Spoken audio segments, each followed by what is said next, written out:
I woke up in the ICU with a fractured skull. My wife stood beside a stranger who claimed he saved my life. But 3 weeks earlier, I'd seen her car at a hotel she had no business being at. Now this hero knows way too much about my wife. Coincidence? I stopped believing in those the moment I realized my accident might not have been an accident at all. My name is Daniel Reynolds. I'm 43 years old, and for the past 18 years, I've built one of the most successful medical equipment supply companies in the Southwest. Reynolds Medical Solutions started in my garage and grew into a multi-million-dollar operation with over 60 employees across 3 states. I was proud of what I'd accomplished, proud of the life I'd given my family. My son Mateo, 17, and heading to college next year. My daughter Amelia, 13, and the light of my world. And Candace, my wife of 19 years, the woman I thought I'd grow old with. The night of the accident, I was driving home from a supplier meeting in Austin. It was past 9, and the highway stretched dark and empty ahead of me. I called Candace earlier to say I'd be late, but she barely responded. Just a flat okay before hanging up. I remember gripping the steering wheel tighter, telling myself we'd talk when I got home. We needed to talk. Things had been off for months. The headlights appeared out of nowhere. 1 second the road was clear, the next a black SUV was swerving into my lane. I yanked the wheel hard to the right, but it wasn't enough. The impact sent my truck spinning, metal shrieking against metal. My head slammed against something hard. Then nothing but darkness. When I woke up, the world was white and sterile. Fluorescent lights burned my eyes. My body felt like it had been put through a meat grinder. Every breath sent sharp pains through my ribs. A nurse appeared beside me, her face professionally calm. "Mr. Reynolds, you're in the ICU," she said softly. "You were in a serious accident. You've been unconscious for 2 days. 2 days." The words didn't register at first. I tried to speak, but my throat was raw. "Your wife has been here," the nurse continued. "She just stepped out with a gentleman who helped at the scene. They should be back shortly." A gentleman who helped at the scene. Something about those words made my stomach turn. Before I could process why, the door opened. Candace walked in, and I barely recognized her. She was dressed in a sharp black blazer and heels, her hair perfectly styled. She looked like she was heading to a business meeting, not visiting her husband in intensive care.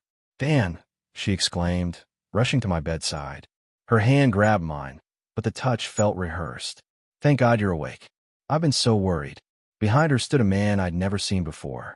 Tall, maybe mid-40s, with the kind of confident posture that screamed authority. He wore an expensive suit and a practiced smile that didn't reach his eyes. "This is Cameron Blake," Candace said, her voice a touch too bright.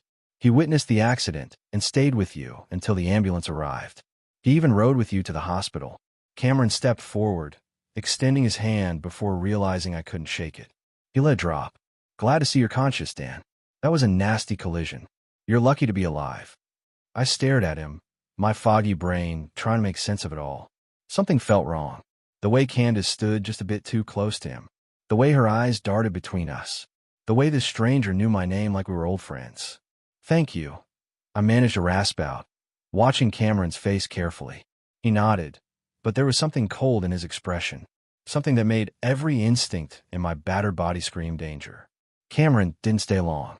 He made some excuse about a business call and left with a squeeze of Candace's shoulder that lasted a second too long. I watched the door close behind him, then turned my attention to my wife. She was fidgeting with her phone, avoiding my eyes. "How long has he been here?" I asked. My voice came out rougher than I intended. Candace looked up, and for just a moment, I saw something flicker across her face. Fear, maybe, or guilt. "He's been incredibly supportive," she said carefully. "He stayed with you in the ambulance, made sure the doctors had all the information they needed. I don't know what I would have done without him." That wasn't what I'd asked, but I let it slide. My head was pounding, and every word felt like dragging stones uphill. "Where are the kids?" "Mateo's at school. Amelia's with my sister." She finally moved closer to the bed, but kept her distance. "I didn't want them to see you like this until you were stable. I want to see them." "Dan," the doctor said, "I want to see my kids, Candace." The words came out sharper this time, and she flinched. She nodded slowly. "I'll bring them this afternoon, but you need a rest. You've been through major trauma." After she left, I lay there staring at the ceiling. Something was eating at me, something beyond the obvious wrongness of Cameron Blake's presence. I reached for my phone on the bedside table, wincing as the movement pulled at my ribs.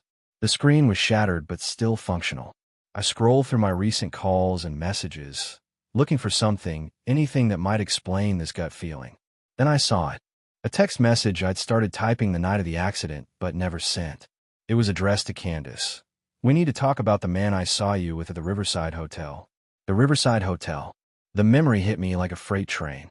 3 weeks ago, I'd driven past it on my way to a late meeting. Candace's silver Mercedes had been parked in the lot. I called her, asked where she was. She'd said she was at her book club at Amanda's house. I'd almost believed her until I saw a man walking out of the hotel entrance, and then Candace following behind him. They didn't touch, but there was something in the way they moved together that set off every alarm bell in my head. That man had been Cameron Blake. I'd been too busy, too distracted with the business to confront her properly. I told myself it was probably nothing, that I was being paranoid. But deep down I knew. I'd always known. The nurse came in to check my vitals, and I forced myself to focus. The man who was here earlier, Cameron Blake. Did he give any statement to the police about the accident? She looked confused. "I'm not sure, Mr. Reynolds. You'd have to ask the officer who took the report. But I did know Mr. Blake was very insistent about staying close to your wife. Said she needed support during this difficult time." Of course he did. When Candace returned that afternoon with Mateo and Amelia, I pushed my suspicions aside. Mateo looked pale and shaken, his usual teenage confidence stripped away. Amelia burst into tears the moment she saw me, climbing carefully onto the bed to hug me despite the wires and tubes. "Dad, we thought..." Mateo's voice broke. "They said it was bad." "I'm okay, buddy," I told him, though the words fell hollow. "I'm going to be fine." But as I held my daughter and looked at my son's frightened face, I knew nothing was fine, and it was about to get a whole lot worse. The doctors kept me for another 2 days. Standard protocol for head trauma, they said. I used that time to think, to piece together the fragments of memory that kept surfacing like debris after a shipwreck. The more I remembered, the clearer the picture became. And it wasn't pretty. Candace visited twice a day, always perfectly dressed, always with that practice concern on her face. But she never stayed long. Always had somewhere to be, something urgent that needed her attention. The kids came every evening, and those were the only moments that felt real. Mateo tried to act tough, but I could see the fear in his eyes. Amelia clung to me like I might disappear if she let go. On the 3rd day, I finally convinced the doctors to discharge me. My ribs were wrapped tight, my head still pounded, but I needed out of that sterile prison. I needed to be home, in my own space, where I could think clearly and figure out my next move. Tyler Harrison showed up to drive me home. My best friend since college. Tyler had moved to Phoenix for work 15 years ago, but we'd stayed close. I called him from the hospital, told him I needed someone I could trust. He caught a flight that same night. "You look like hell," Tyler said as he helped me into his rental car. "Feel worse," I muttered, settling gingerly into the passenger seat. He didn't start the engine right away. Just sat there, gripping the steering wheel. "You want to tell me what's really going on, Dan? Because your wife showing up with some random guy at your accident scene doesn't sit right with me." I'd always appreciated Tyler's directness.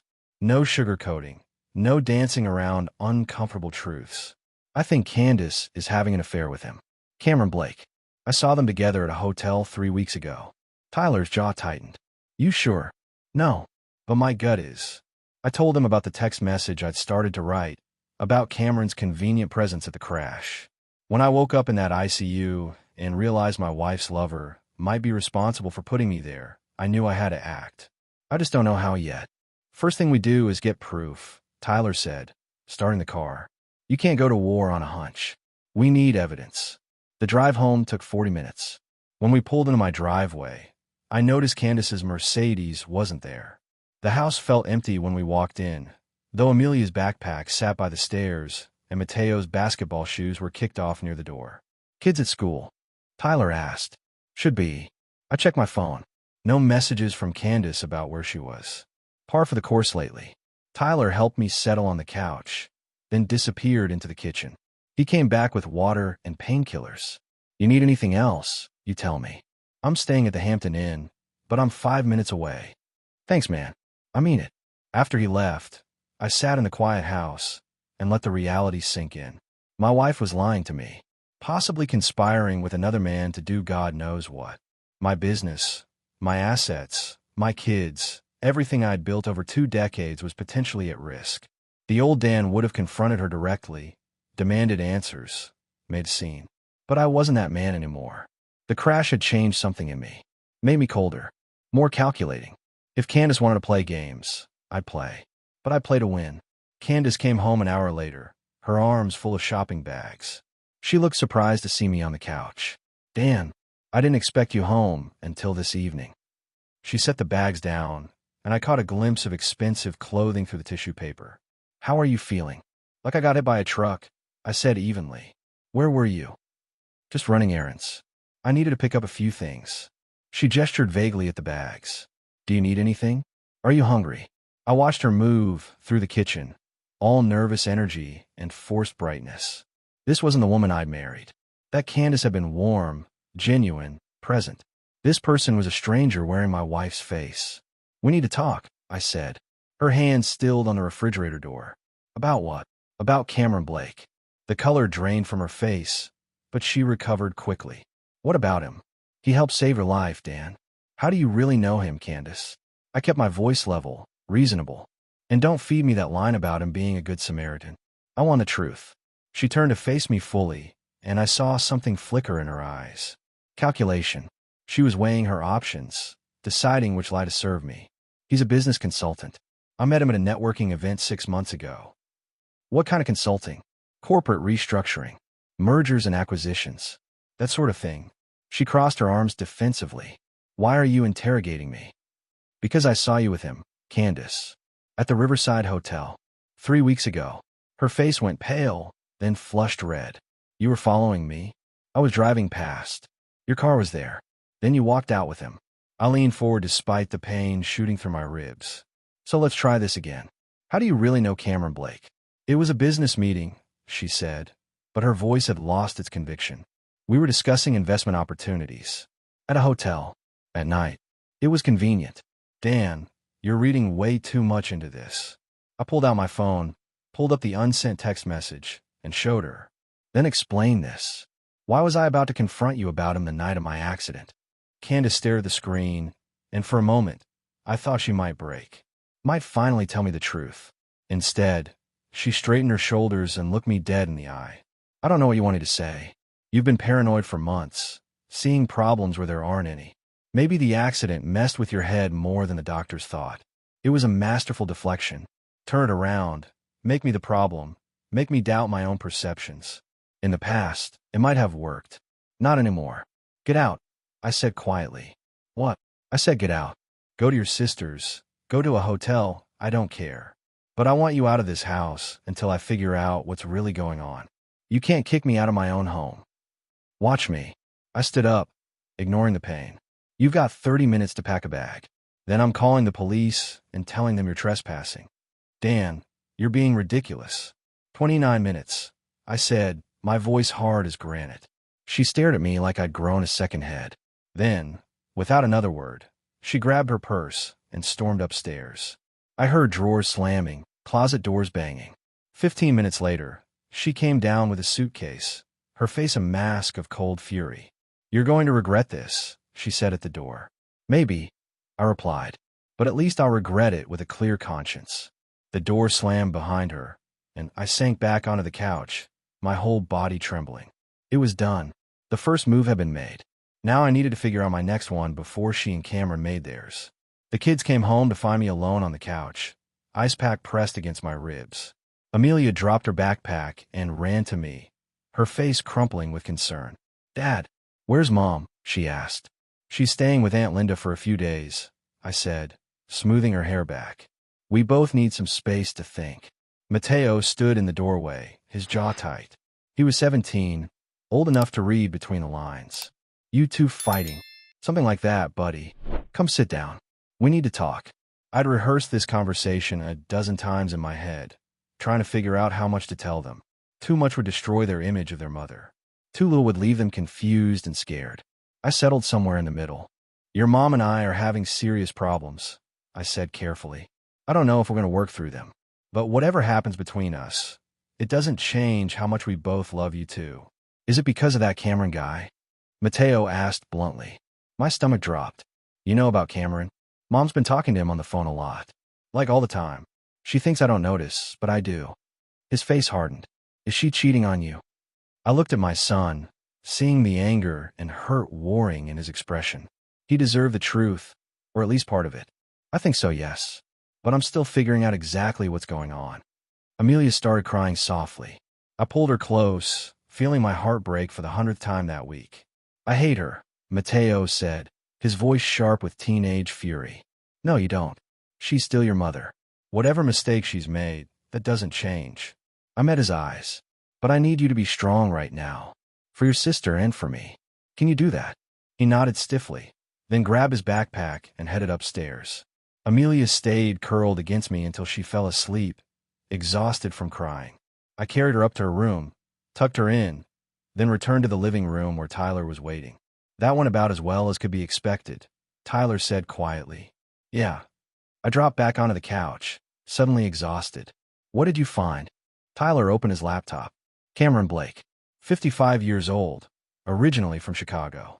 Runs a consulting firm called Blake Strategic Solutions. Specializes in what he calls marital asset optimization, which means he helps people screw over their spouses in divorce proceedings. Sets up shell companies, hides assets, creates paper trails that make everything look legitimate. Tyler scrolled through more information. He's been sued 4 times. All cases settled out of court. Guy's a professional homewrecker. My hands clenched into fists. How long has Candace been working with him? Based on his retainer agreements, he requires a 6-month minimum engagement. So if she hired him around the time you saw them at the hotel, they've been planning this for at least 3 weeks. Probably longer. And the accident? Tyler's expression darkened. I talked to a buddy who works in accident reconstruction. He pulled the police report. The other vehicle left paint transfer on your truck.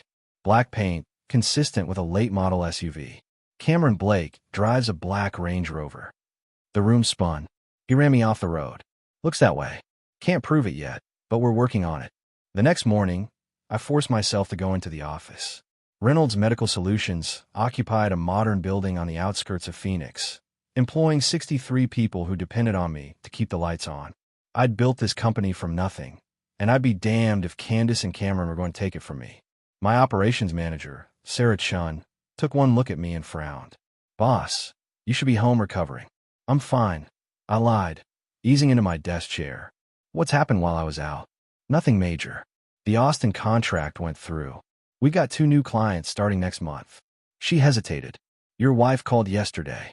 Asked about the company's financial statements. My blood ran cold. What did you tell her? That she'd need to request them through you or our accountant. She didn't seem happy about it. Sarah's expression sharpened. Is everything okay, Dan? I made a decision. Sarah had been with me for 12 years. She was trustworthy, competent, and fiercely loyal to the company. Close the door. She did, then sat across from me, concern etched on her face. Candace and I are separating, I said bluntly. She's been having an affair with a man who specializes in destroying businesses during divorces. I need you to do something for me. And I need you to keep it completely confidential. Anything. Freeze all discretionary spending. No new contracts over $10,000 without my explicit written approval. And I need you to work with our accountant to move our operating funds into a separate account that only I can access. Sarah's eyes widened. You think she'll try to sabotage the business? I think she'll try to take everything I've built. And I'm not going to let that happen. Over the next 3 hours, Sarah and I worked methodically to protect the company. We changed passwords, updated signature authorities, and created a paper trail that would make it nearly impossible for Candace to access anything without going through multiple layers of approval. By noon, my phone was ringing. Candace's number flashed on the screen. I let it go to voicemail. She called 3 more times, each message progressively angrier. Finally, she sent a text. We need to talk about the business accounts. Call me. I texted back. Talk to my lawyer. Her response came immediately. You're making a huge mistake. I stared at those words, feeling nothing but cold determination. She was right about one thing. Someone was making a huge mistake. But it wasn't me. Tyler showed up at my office that afternoon with more information. Found something interesting, he said, spreading photos across my desk. Cameron Blake at the Riverside Hotel with Candace. Multiple dates over the past 2 months. How'd you get these? Hotel security footage. Had a friend pull it. He pointed to one image. This is from 2 days before your accident. They're looking at documents. Can't see what they are, but Candace looks pretty intent. I studied the photos, bile rising in my throat. My wife and her boyfriend planning my destruction in a hotel room while I work my tail off to provide for our family. There's more, Tyler said grimly. Cameron's got a history. 3 previous clients, all men who ended up losing their businesses in divorces. 2 of them filed police reports claiming their accidents weren't accidents. Nothing was ever proven, but the pattern's there. He's done this before. The realization settled over me like a weight. Multiple times. And he's never been caught. I leaned back in my chair, mind racing. Cameron Blake thought he was untouchable. Thought he could destroy another man's life and walk away clean. But he'd made one critical error. He'd underestimated me. Give me everything you can on his previous cases, I said. Names, dates, court records. If there's a pattern, we're going to expose it. And then we're going to make sure he never does this to anyone else. Candace filed for emergency custody 3 days after I kicked her out. The petition claimed I was mentally unstable, that my injuries had affected my judgment, that I was putting the children at risk. It was a calculated move, designed to hurt me where I was most vulnerable. Tyler drove me to the emergency hearing. My lawyer, Patricia Bowman, met us outside the courthouse. She was in her 50s, sharp as a tack, with a reputation for eating opposing counsel alive. They're going to claim you're unfit, Patricia said as we walked in. Post-traumatic stress from the accident, paranoid delusions about your wife. Standard playbook for this kind of thing. Can they win? Not if I have anything to say about it. She smiled grimly. I've got the hotel photos, Cameron's background, and statements from both kids about their mother's behavior. Judge Hamilton doesn't suffer fools, and Candace's lawyer is about to look like the biggest fool in Arizona. The hearing was brutal. Candace's attorney, a slick younger guy named Preston, painted me as an unstable man who'd thrown his wife out in a fit of rage. He emphasized my head injury, suggested I needed psychiatric evaluation before being around the children unsupervised. Then Patricia stood up. Your Honor, may I present Exhibit A? She projected the hotel security photos onto the courtroom screen. Mrs. Reynolds with Cameron Blake, a consultant who specializes in destroying marriages for profit. Multiple meetings over 2 months. Candace's face went pale. Preston objected, but Patricia steamrolled over him. Exhibit B. Mr. Blake's criminal history. For lawsuits, all settled out of court. 3 previous clients whose husbands suffered convenient accidents during divorce proceedings. She turned to Candace. Mrs. Reynolds, when exactly did you hire Mr. Blake? I don't have to answer that, Candace stammered. Actually, you do, Judge Hamilton said, his expression stern. This is a custody hearing. The children's welfare is at stake. Answer the question. Candace looked at Preston, who gave a tiny shake of his head. 5 months ago, she finally admitted. 5 months, Patricia repeated. And Mr. Reynolds' accident occurred 3 weeks ago. Interesting timing. The hearing ended with Judge Hamilton denying Candace's petition. Temporary custody remained with me, pending a full investigation. As we left the courthouse, Candace grabbed my arm. This isn't over, Dan, she hissed. You're going to lose everything. I pulled free. The only thing I've lost is my illusions about who you really are. That night, Mateo asked to talk. We sat on the back patio, the desert air cooling as the sun set. I heard what happened in court today, he said quietly. Mom really hired that guy to go after you. Yeah, she did. I don't want to see her anymore. His voice was hard, older than his 17 years. What she did to you, to our family, I can't forgive that. I put my hand on his shoulder. You don't have to decide that right now. She's still your mother, despite everything. She stopped being my mother when she decided to destroy my father. He looked at me, eyes blazing with teenage conviction. I'm on your side, Dad. Whatever happens, I'm with you. The break came from an unlikely source. A woman named Jennifer Hayes called my office a week after the hearing. Sarah transferred her to me, noting that she'd seemed desperate to speak with me personally. Mr. Reynolds, you don't know me, Jennifer said, her voice shaking slightly. But I know Cameron Blake. He did to my ex-husband what he's trying to do to you. I sat up straighter. I'm listening. 5 years ago, Cameron helped me divorce my husband. Told me he could make sure I got everything. The business, the house, the retirement accounts. She paused. My husband ended up in a motorcycle accident 2 weeks before the final hearing. He survived, but barely. Cameron was the first person at the scene. My blood ran cold. Did you know Cameron caused the accident? I suspected, but I was too wrapped up in my anger to question it. By the time I realized what kind of man he was, the divorce was final. My ex-husband lost everything, including his relationship with our daughter. Her voice broke. I've regretted it every day since. Why are you telling me this? Because I saw the news about your custody hearing. I recognize the pattern, and I can't stay silent anymore. She took a breath. I have recordings, Mr. Reynolds. Conversations with Cameron where he talked about his methods. I kept them as insurance, in case he ever turned on me. I want to give them to you. We met at a coffee shop the next morning. Jennifer was petite, mid-40s, with the haunted look of someone carrying heavy guilt. She handed me a thumb drive. Everything's on here. Him discussing how to stage accidents, how to manipulate court proceedings, how to hide assets. It's all there. Tears filled her eyes. I can't undo what I did to my ex-husband. But maybe I can help you. I squeeze her hand. Thank you. This takes courage. It's not courage. It's penance. She stood to leave, then turned back. Mr. Reynolds, don't let them break you. Men like Cameron, they count on their victims giving up. Don't give up. Tyler and I reviewed the recordings that afternoon. Cameron's voice, cold and calculating, laid out his entire operation. How he selected vulnerable women in failing marriages. How he convinced them their husbands were the enemy. How he orchestrated accidents when direct confrontation seemed likely. This is gold, Tyler said. With this and the hotel photos, we can destroy him. We need to be careful, I replied. If Cameron realizes we have this, he'll disappear. Then we move fast. Get this to your lawyer, to the police, to anyone who'll listen. That evening, I made copies of everything. Sent one to Patricia, one to a detective friend, one to a local investigative journalist. By morning, Cameron Blake's world would start crumbling. But first, I had one more call to make. Candace, I said when she answered. We need to talk. Face to face. She was silent for a moment. Why? Because I'm giving you one chance to do the right thing. One chance to walk away from Cameron before everything collapses. I kept my voice level. After tonight, that option disappears. I'm not afraid of you, Dan.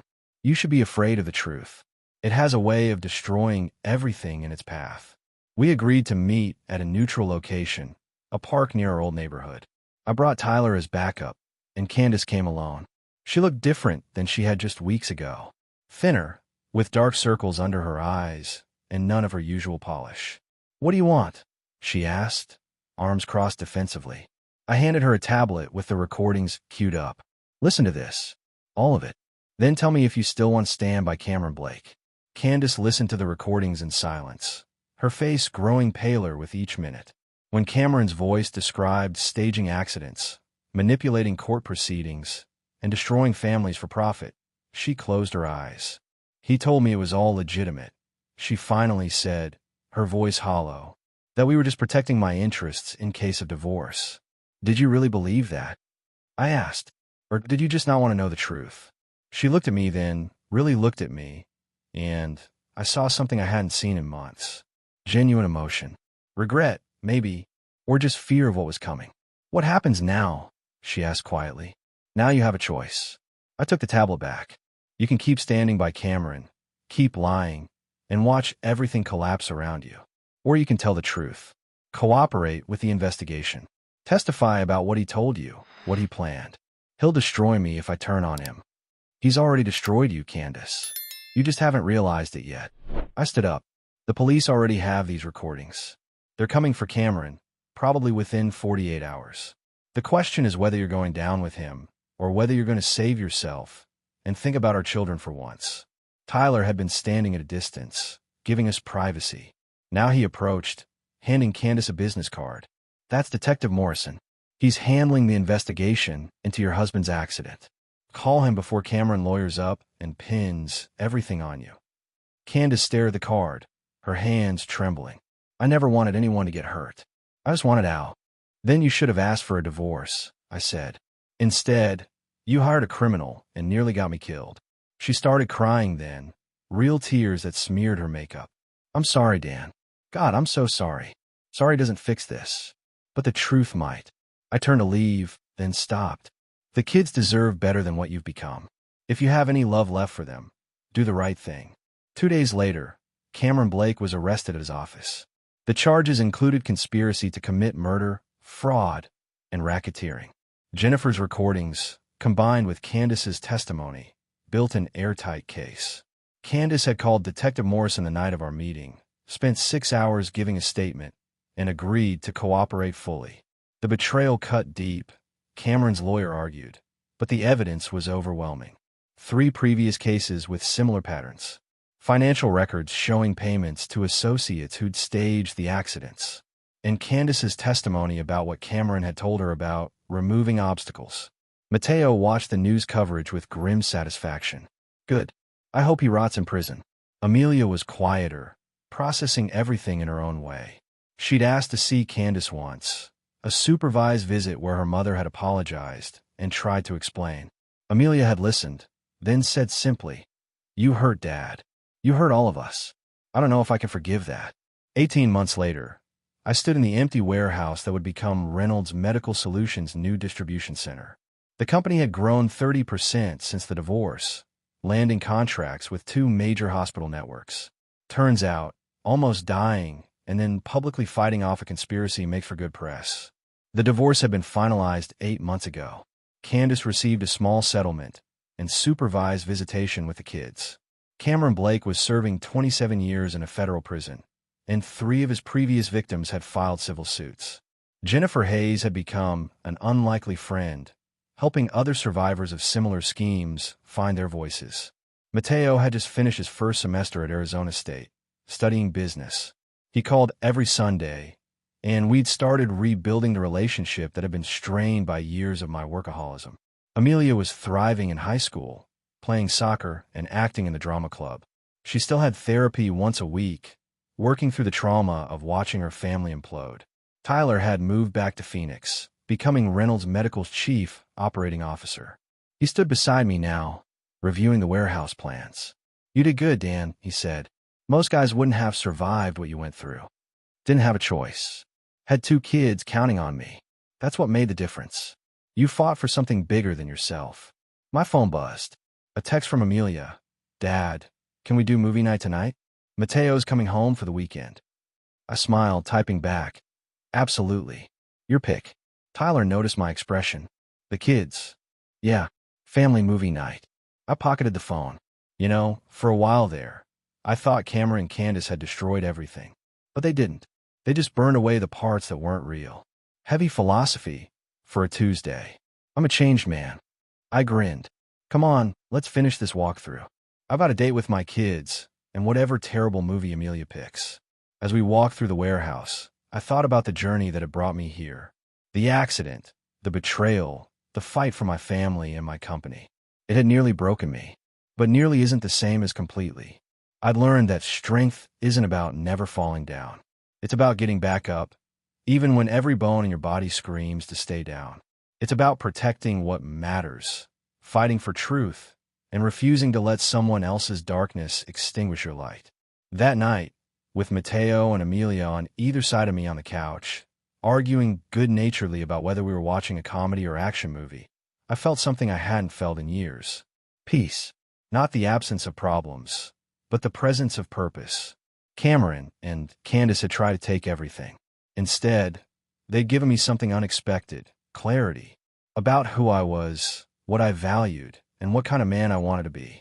I chose to be the kind who stands up, who fights back, who protects his children and builds something stronger from the ruins. And in the end, that made all the difference.